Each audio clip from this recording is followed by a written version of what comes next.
2024년 재선에 도전하기 위한 조 바이든 대통령의 본격적인 행보가 시작되었습니다. 3주간 Invest in America란 이름의 투어가 시작될 예정인데요. Invest in America는 획기적인 미국 투자를 통해서 미국의 경제 부흥을 일으키겠다는 바이든 대통령의 대선 정책 슬로건입니다. 첫 번째 이벤트는 미국 초고속 인터넷의 확대인데요. 잘 아시듯이 미국의 땅은 너무 넓어서 경제성을 이유로 인터넷이 보급되지 않는 지역이 많이 있습니다. 이런 외딴 지역까지 인터넷을 보급하겠다는 사업이 바로 조 바이든 대통령의 대선 캠페인 첫 주제인데요. 초고속 인터넷은 사치품이 아닌 필수품이다 라는 대외 명분을 내세워서 미국 전역을 2030년까지 초고속 인터넷으로 연결하는 대프로젝트입니다. 정말 야심찬 계획인데요.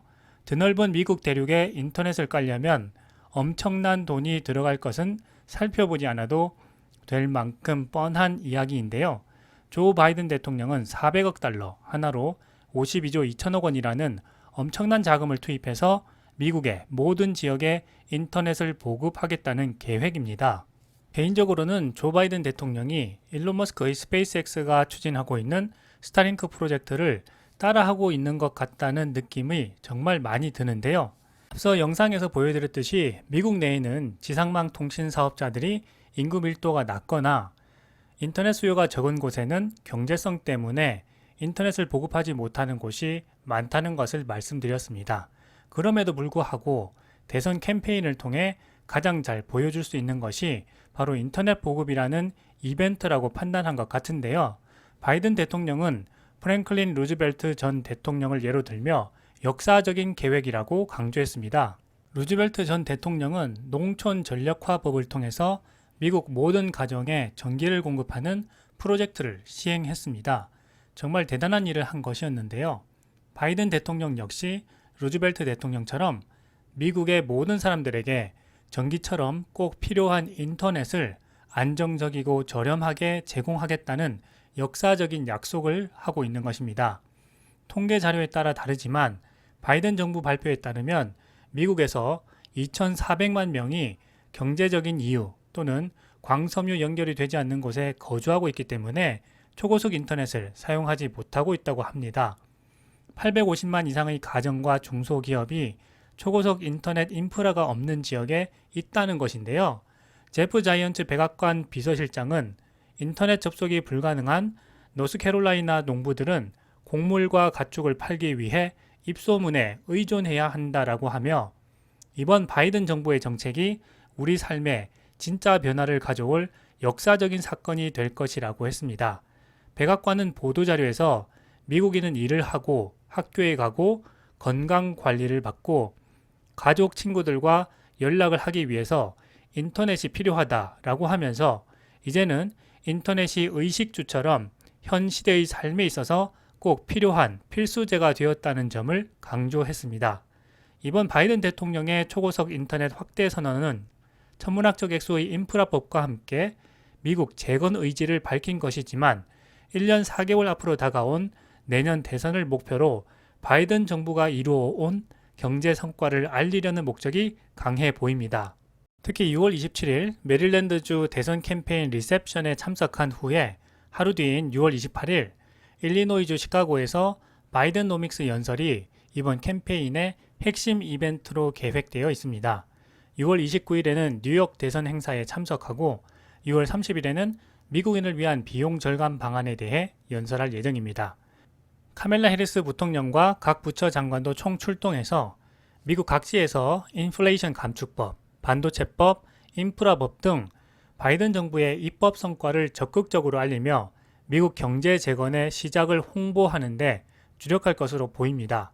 이번 바이든 대통령의 인터넷 확대 정책은 400억 달러, 하나로 52조 2천억 원이라는 엄청난 자금을 투입하는 대규모 프로젝트이기 때문에 비용적인 측면에서 보면 효율성을 높이기 위해서 기존 지상망을 확충하는 것보다는 전기차 충전소 보급 확대를 위해 테슬라 슈퍼차저를 지원한 것처럼 스페이스X의 스타링크 서비스를 이용하게 될 가능성도 있어 보입니다.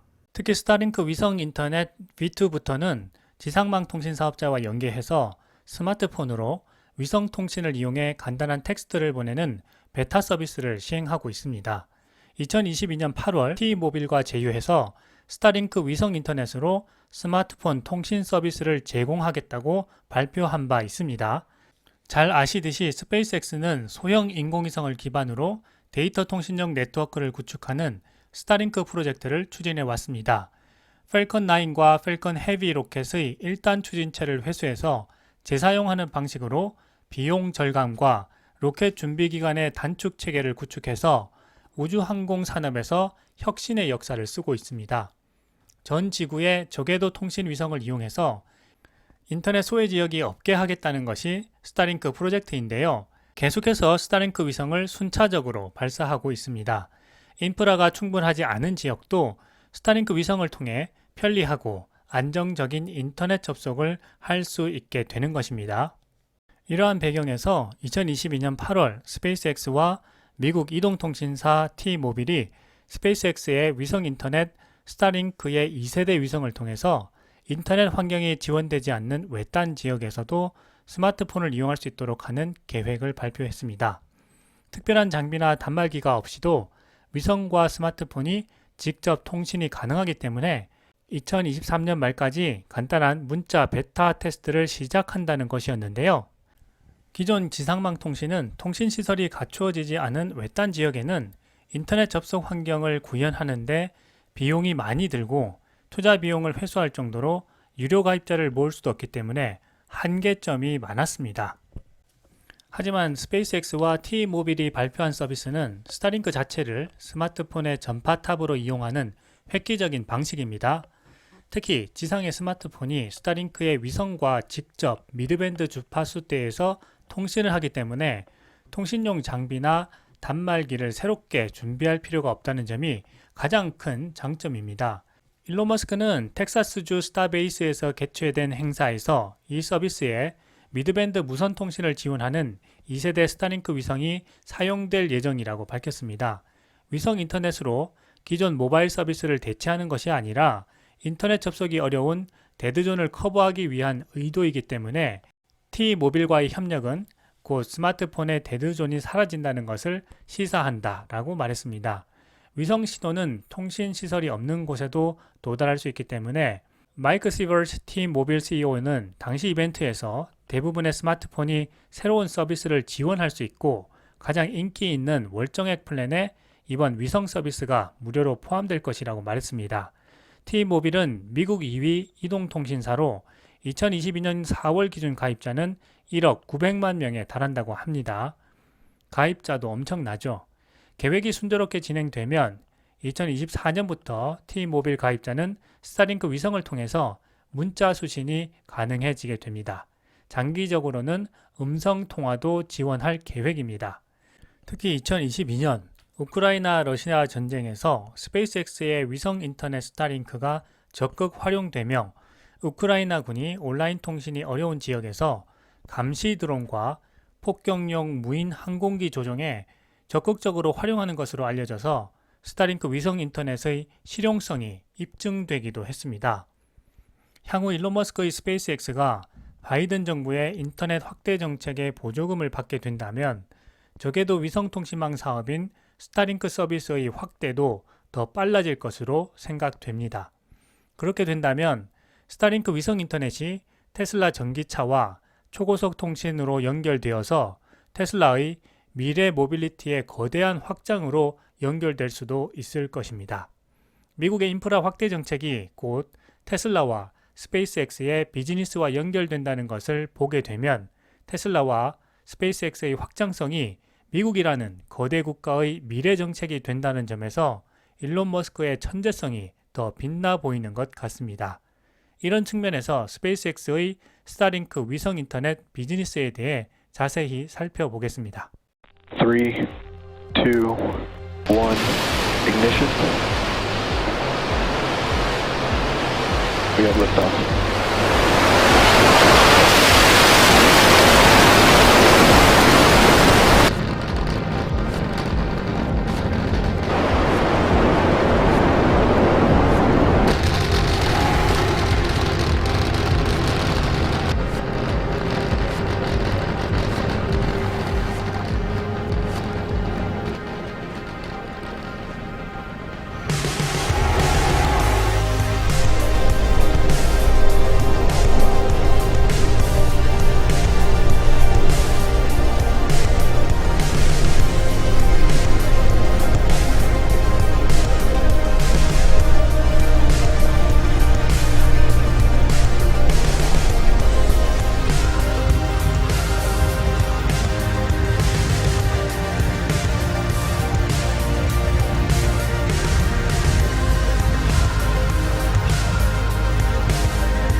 2000년대 이후 PC와 스마트폰 보급이 확대되면서 전 세계적으로 통신 서비스에 대한 수요가 빠르게 증가했죠. 그래서 각국 통신 기업들이 지상 통신망 설치를 위한 대규모 인프라 투자를 단행하게 되는데요.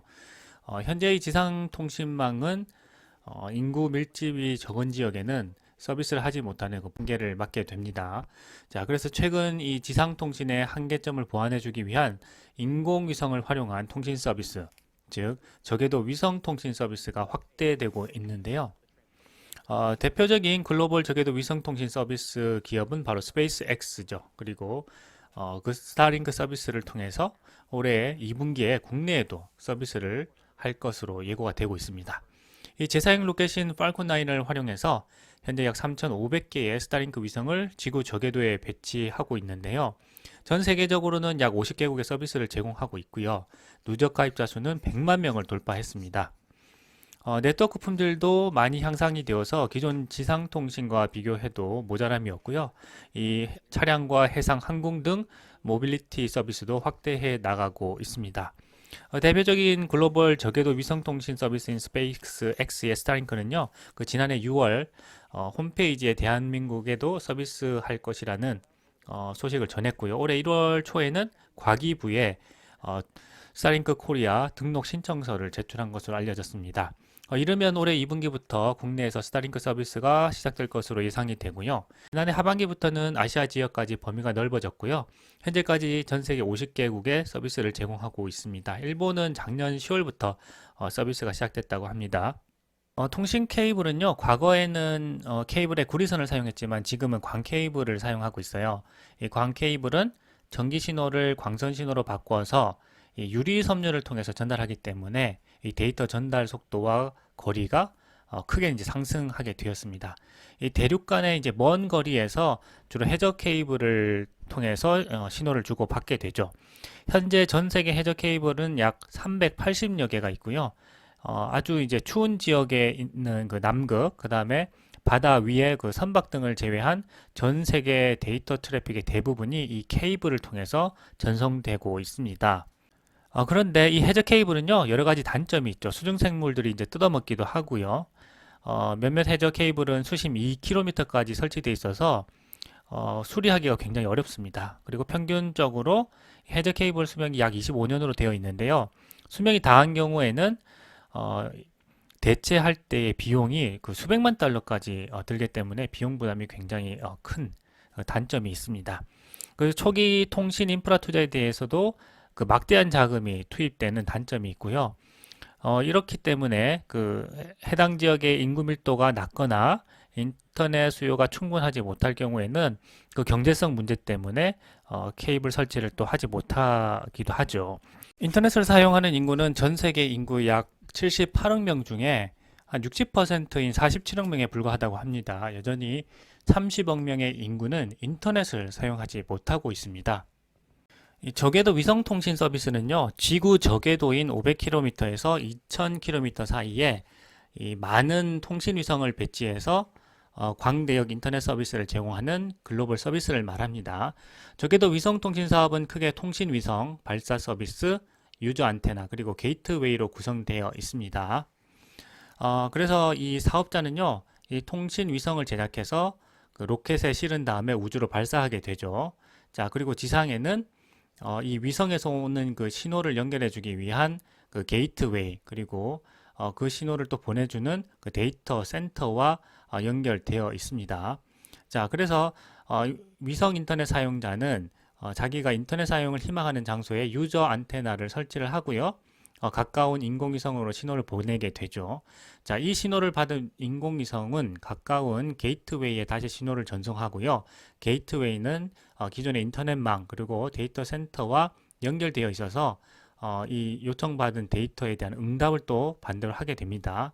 자, 이렇게 이제 지구 전역을 커버하는 위성 통신망이 갖춰지게 되면 사용자는 전 세계 어디든 상관없이 안테나만 있으면 인터넷을 사용할 수 있게 됩니다. 기존의 지상망에서는 그 인터넷 서비스 지역을 넓히기 위해서 굉장히 많은 인프라 투자 비용이 이제 들었는데 글로벌 저궤도 위성통신망은 한번 구축만 해놓으면 지구 전역을 커버할 수 있는 장점이 있습니다. 스페이스X가 저궤도 위성통신 사업에서 가장 앞서 나가고 있습니다. 스타링크 프로젝트는 2015년 일론 머스크가 발표한 저궤도 통신 위성 서비스입니다. 글로벌 초고속 인터넷망을 위성으로 구축하겠다는 사업인데요. 2018년 3월에 미국 연방통신위원회인 FCC에 스페이스X가 4,425개의 1세대 저궤도 통신 위성 배치를 신청해서 허가를 받았고요. 2022년 12월에는 추가적으로 7,500개의 2세대 통신 위성 배치를 허가받았습니다. 2019년 5월에 팔콘 9 로켓을 활용해서 60개의 스타링크 위성을 배치하는데 처음 성공했고요. 이후에 70번 넘는 발사를 통해서 현재 약 3,500개의 스타링크 위성이 지구 궤도를 돌고 있습니다. 자, 이렇게 엄청나게 많은 인공위성을 궤도에 올릴 수 있는 이유는요, 이 재사용 로켓 기술의 발전 때문입니다. 자, 그래서 이제 로켓 비용을 줄이고 인공위성을 소형화해서 한 번에 많은 수의 위성을 이제 올리게 된 거죠. 스타링크 통신 위성 하나의 무게는 약 260에서 306kg 사이라고 합니다. 자, 크기도 작기 때문에 발사체에 많이 싣기가 용이하다고 하고요. 팔콘 9 기준으로는 한 번에 45개에서 60개 사이를 지구 궤도로 올릴 수 있다고 합니다. 이 팔콘 헤비 같은 경우에는 팔콘 9의 그 3배까지 위성을 많이 실을 수 있다고 하고요. 스타쉽 같은 경우에는 이 팔콘 헤비의 2배에서 4배 사이의 중량을 실을 수가 있다고 합니다. 그래서 이 스타쉽이 성공하는 것이 비용적인 측면에서도 정말 중요한 거죠. 스타링크는 2020년 11월 미국에서 베타 테스트를 시작했는데요. 당시에는 약 900개의 위성을 배치하고 있던 상태였습니다. 이후에 북미와 유럽, 오세아니아, 남미 지역 등으로 서비스 지역을 넓혔고요. 현재는 약 50개국에서 서비스가 진행되고 있습니다. 아시아 지역을 살펴보게 되면 지난해 9월에 이란, 10월에는 일본, 올해 2월에는 필리핀에서 서비스가 시작됐고요. 스타링크 위성 발사의 원동력은요, 바로 재사용 로켓입니다. 2019년 이후 현재까지 스타링크 발사 횟수는 70회를 넘어가고 있고요. 누적으로 발사된 위성의 수만 4,000개가 넘는다고 합니다. 이 지구를 도는 전체 인공위성 중에 이 스타링크의 위성이 차지하는 비중이 거의 40%가 넘는다고 하니까요. 얼마나 대단한지 알 수가 있죠. 자, 이전 모든 로켓은요, 그 일회용이었다고 합니다. 미국의 우주 왕복선이 재사용이 가능하긴 했지만 오히려 기존 로켓보다 수리하는데 더 큰 비용이 들었기 때문에 엄밀히 말하면 재사용 로켓으로 분류하기는 좀 힘들다라는 의견이 있습니다. 이 재사용 로켓을 위한 핵심 기술은요, 바로 역추진 로켓입니다. 궤도로 로켓을 쏘아 올린 다음에 이 페이로드에 그 우주 궤도에 안착시킨 다음에 로켓이 이제 하강하게 되죠. 일정 높이가 되면 로켓 엔진이 그 역추진 로켓을 점화해서 수직으로 로켓을 착륙시킵니다. 자, 그러면 이 로켓을 재활용할 수가 있는 거죠. 자, 그러면 이 로켓이요, 그 엄청나게 빠른 속도로 대기권에서 비행을 하기 때문에 이 초고온의 열을 버텨야 하는데요. 자, 그 이후에 정확한 착지 지점을 계산할 수 있어야 하고요. 또 역추진 로켓 점화 타이밍이 정확해야 되고, 또 바람이나 파도 등 많은 변수들까지 고려해야만 바로 이 재사용을 할 수 있도록 그 착륙이 가능해지는 것입니다. 그 가정용 서비스의 평균적인 다운로드 속도는 이제 100mbps까지 나오고요. 업로드 속도도 20mbps까지 나와서 일반 지상통신과 비교해도 크게 뒤처지지 않는 수치라고 합니다. 스페이스X는 그래서 이 다양한 서비스를 출시하고 있는데요. 크게 이제 프리미엄, 차량, 선박, 항공 서비스 등이 있습니다. 이 프리미엄 서비스는 지난해 2월에 출시를 했습니다. 이 고정된 장소에서 지상 서비스 하는 것은 이 가정용 서비스하고 동일한데요. 이 가장 큰 차이점은 이 네트워크 품질입니다. 비즈니스 같은 경우는 300mbps까지 나온다고 해요. 자, 근데 비용이 좀 비싸죠. 자, 그리고 차량용 RV 서비스는요, 그 이동항 중인 그 차량에서도 스타링크 네트워크를 이용할 수 있는 서비스입니다. 작년 5월에 출시가 됐고요. 기존 서비스가 고정된 장소에서만 인터넷 서비스를 받을 수 있었는데, 이 차량용 RV 서비스는 이동 중에도 인터넷을 사용할 수 있는 장점이 있죠. 대신에 네트워크 품질은 일반 가정용에 비해서는 다소 떨어지는 단점이 있습니다. 차량 지붕 위에 안테나를 설치하기 때문에 이 다리 밑이나 나무가 많은 지역을 이동할 때는 네트워크 끊김 현상이 발생한다고 합니다. 이 선박용 서비스는 이동 중인 선박 위에서 스타링크 서비스를 이용하는 것인데요. 작년 7월에 이제 출시됐습니다. 네트워크 품질은 상당히 높은 반면에 비용이 좀 비싼 경향이 있고요. 항공용 서비스는 비행기 내에서 스타링크 네트워크를 이용하는 서비스입니다. 자, 최근에 미국의 JSX 항공사가 기내 스타링크 서비스로 줌 미팅에 참석하는 테스트에 성공을 했습니다. 현재 미국 전역을 커버하는 스타링크 게이트웨이 기지국 수는 59개라고 합니다. 1세대 스타링크 위성은 그 위성 간 레이저 통신인 그 ISL Inner Satellite Link가 없기 때문에 많은 수의 게이트웨이를 설치해야 했다고 합니다. 자, 그런데 1.5세대 이후 스타링크 위성들은 이 ISL 기능이 탑재되어 있어서 이 수가 늘어나게 되면 게이트웨이 지상국 수도 점진적으로 이제 줄어들 수가 있게 되고, 그러면 비용도 더 줄어들게 된다고 합니다. 자, 그러면 이제 실제로 스타링크 위성 인터넷 서비스를 사용하고 있는 사람들과 연구하고 있는 사람들의 이야기를 들어보도록 하겠습니다. 자, 보시게 되면 굉장히 외딴 지역이죠. 자, 이 지역에도 사람들이 살고 있습니다. 저기 미국 아주 외딴 지역인데 인터넷 연결이 안 되고요. 여기 4,200만 명의 미국인들이 이런 지역에서 광대역 통신을 이용하지 못하고 살고 있다고 합니다. 여기는 아이다호에 있는 9.5 에이커의 농가인데요. 처음에 왔을 때 전화 서비스가 전혀 안 됐었고, 부스터를 설치하려고 했지만 또 되지 않았던 거죠. 그런데 그때 바로 이 스타링크 서비스가 나왔다고 합니다. 바로 마이클 로던과 약혼녀인 리즈 로서의 이야기인데요. 이 스타링크 서비스를 신청해서 이제 사용하게 되면서 불편함을 이제 많이 없애게 됐다 하는 그런 이야기를 하고 있습니다.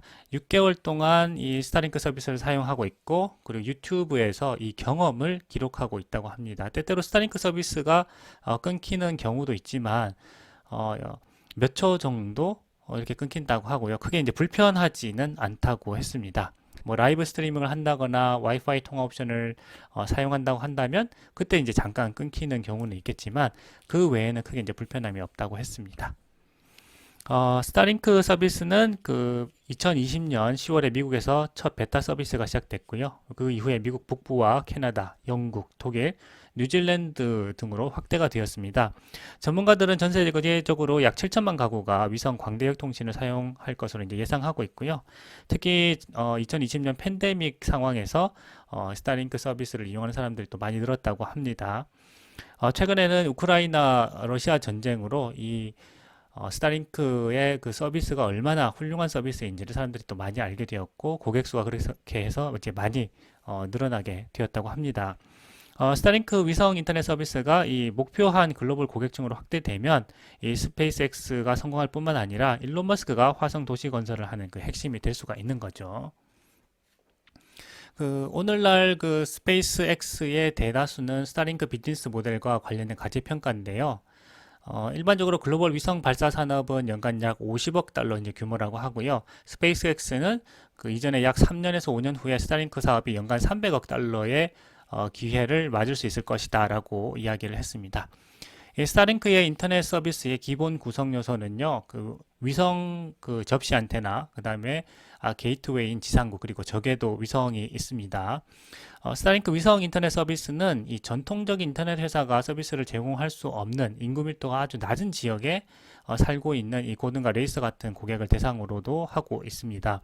이 케이블이나 광섬유를 설치하는 데 드는 비용은요, 거의 1km당 2만 달러에 달한다고 합니다. 자, 그래서 이 지상파 서비스 공급자들이 이 밀도가 높은 도시와 교외 지역에만 집중하기 때문에 이런 외곽이나 외진 지역에는 서비스를 제공하지 않는 거죠. 당연히 그렇게 되겠죠. 그래서 인구 밀도가 적은 이 지역의 소비자들에게는 그 인터넷 서비스를 공급하는 것이 경제적이지 않다, 이렇게 지금 판단을 하고 있고, 유일한 선택지는 지역 인터넷 회사가 들어오기를 바라는 것인데, 이 지역 인터넷 회사는 그 초당 5메가 정도의 속도밖에 제공하지 못한다고 합니다. 가격은 스타링크와 비슷하다고 하는데요. 그렇다면은 가격은 스타링크와 비슷하지만 서비스가 형편없다는 얘기가 되는 거죠. 자, 비슷한 상황에 있는 다른 친구들도 이 다른 위성 인터넷 서비스를 사용하지만 이 서비스 품질이 많이 떨어진다고 해요. 지금 스타링크 서비스는 이 전 세계에 그 3,500개 위성을 설치하고 있죠. 2021년 3월에는 1,385개였는데 현재는 3,500개, 그리고 2024년 말에는 4,425개의 위성을 띄울 예정입니다. 스타링크 위성 인터넷 시스템 구축을 마칠 때까지 약 12,000개의 위성을 발사할 것으로 계획하고 있는데요. SpaceX는 추가로 3만 개의 위성을 발사할 수 있도록 허가를 요청했고 총 42,000개의 위성을 계획하고 있습니다. 지구 표면에서 약 36,000km 상공에서 이 궤도를 떠는 스쿨버스 크기의 전통적인 인터넷 위성들과 비교해 보면 스타링크 위성들은 지구 표면에서 약 550km 상공에서 굉장히 낮게 날죠. 자, 크기도 훨씬 더 작기 때문에 굉장히 효율적으로 인터넷 서비스를 제공할 수가 있습니다. 위성들이 이제 지구 가까이에 배치되면 서비스를 제공할 수 있는 지구 면적이 줄어들기 때문에 이 위성이 더 많이 이제 필요하게 되고, 그렇게 되면 이 서비스 지연 시간을 줄일 수가 있고 속도가 더 빨라지게 되는 거죠. 그래서 스페이스X는 스타링크 서비스가 다운로드는 초당 이제 100mbps, 업로드 같은 경우에는 20mbps를 충족하거나 또 초과할 수 있다고 했습니다. 위성 인터넷 속도를 높이기 위해서 위성 간 연결하는 기술, 아까 말씀드렸듯이 ISL 기술을 개발을 했는데요. 1.5세대 이후 스타링크 위성에 탑재가 되어 있습니다. 자, 그래서 이 ISL이 가능하려고 하면 광학 센서가 있어야 됩니다. 광학 센서가 있으면 레이저로 한 위성에서 다른 위성의 광학 센서로 연결하면서 보이지 않는 경로를 하나 더 만들게 되는데, 위성 간 광학 센서 연결은 거의 전선으로 연결하는 것처럼 안정적이 됩니다. 자, 그렇기 때문에 지상에 있는 어떤 것의 속도보다도 빠르게 되고, 또 지상의 인프라의 양을 또 줄일 수 있는 획기적인 그런 기술이 되게 되는 것이죠. 자, 그래서 위성 간 광학 센서를 통해서 레이저로 통신하게 되면 지상 국수를 줄여서 전체 시스템이 굉장히 간단해집니다. 자, 지금 이 설치하는 영상을 보여주고 있죠. 스타링크 위성 인터넷 접시가 있고요. 그 다음에 라우터가 있고 전원 공급 장치, 그리고 작은 삼각대 받침대가 이 전부입니다. 이 설치가 정말 간단합니다. 스타링크에는 실제로 전화로 다운할 수 있는 앱이 있고요. 앱을 통해서 이제 모든 것을 다 안내한다고 합니다. 정말 쉽고 간단한데요. 이 혁신은 복잡한 것을 매우 간단하게 함으로써 이루어진다고 하죠. 모든 아이폰에다가 모든 것을 다 담아버린 것처럼요. 스타링크의 접시 안테나는 눈과 얼음을 제거하는 내장 발열체가 장착되어 있습니다. 그리고 모터로 작동되기 때문에 이 접시 안테나가 자동으로 머리 위에 위성과 정렬된 상태를 유지하도록 방향을 잡을 수가 있습니다. 저는 이 기술을 처음 봤을 때 정말 깜짝 놀랐는데요. 정말 심플하면서 대단한 기술입니다. 원가까지 낮췄기 때문에 일정 수준의 위성 별자리가 완성되고 나면 마진이 기하급수적으로 증가할 것으로 생각이 됩니다. 스페이스X는 위성 발사 사업에서 엄청난 성공을 거두었고요. 불과 10년 만에 업계를 지배했습니다. 이 머스크의 화성 도시 건설 비전의 핵심은요, 바로 이제 스타쉽에 달려 있습니다. 이 스타쉽은 거대한 로켓이죠. 그래서 완전히 재사용할 수 있고 한 번에 이제 110톤의 화물을 발사할 수가 있습니다. 비록 이 스페이스X가 과거의 스타쉽 프로그램에 얼마나 많은 돈을 썼는지 밝히지 않았지만 일론 머스크는 스타쉽을 완성하는데 약 50억 달러가 들 것이라고 추정을 했습니다. 자, 그래서 스타쉽이 출시된 것이죠. 자, 이 스타링크가 출시됨으로 인해서 이 스페이스X는 규모가 훨씬 더 크고 화성도시 건설에 필요한 매출과 수익을 창출할 수 있는 잠재력을 갖게 되었습니다. 이 스타링크 키트를 제조하기 위해서 텍사스 오스틴에 공장을 건설하는 것이 추진되고 있고요. 스타링크가 처음에는 소비자 시장을 겨냥했지만은 이 서비스가 점점 더 확대되고 있습니다. 이 소비자에서 기업, 그 다음에 아까 보신 것처럼 이동형 애플리케이션, 해상선반과 비행 중인 항공기를 포함하는 거죠. 이런 시장 규모가 수백억 달러에 이른다고 합니다. 이제 캐시카우가 될 예정입니다. 자, 그렇게 된다면 이 일론 머스크가 화성으로 가겠다는 미션을 달성하는데 충분한 자금을 공급할 수가 있겠죠. 스타링크는 과거에 산불로 황폐화된 지역에서 인터넷을 연결하기 위해서 워싱턴 응급구조대에서 사용되기도 했습니다. 미국 육군과 공군도 스타링크를 테스트하고 사용하고 있고요. 위성 인터넷에 대한 엄청난 투자를 하고 있죠. 실제로 2022년 우크라이나 러시아 전쟁에서 사용되면서 활용성이 입증되었습니다. 군사 부분에서는 2040년까지 4,120억 달러의 가치를 예상하고 있고요. 이 벤처 캐피탈만 투자하는 것은 아닌 것이죠. 위성 인터넷에 대한 정부 보조금이 늘어나고 있습니다. 캐나다 퀘벡 정부는 중국의 텔레셋에 수백만 달러를 투자했고요. 위성 제조업체인 컴셋은 국가의 새로운 인프라 추진의 일환으로 대규모 정부 투자를 받았습니다. 이렇듯 스페이스X의 스타링크 서비스는 이 해당 산업을 철저하게 앞서 나가고 있고요. 향후에 우주 산업을 지배해 나갈 것으로 예상이 됩니다.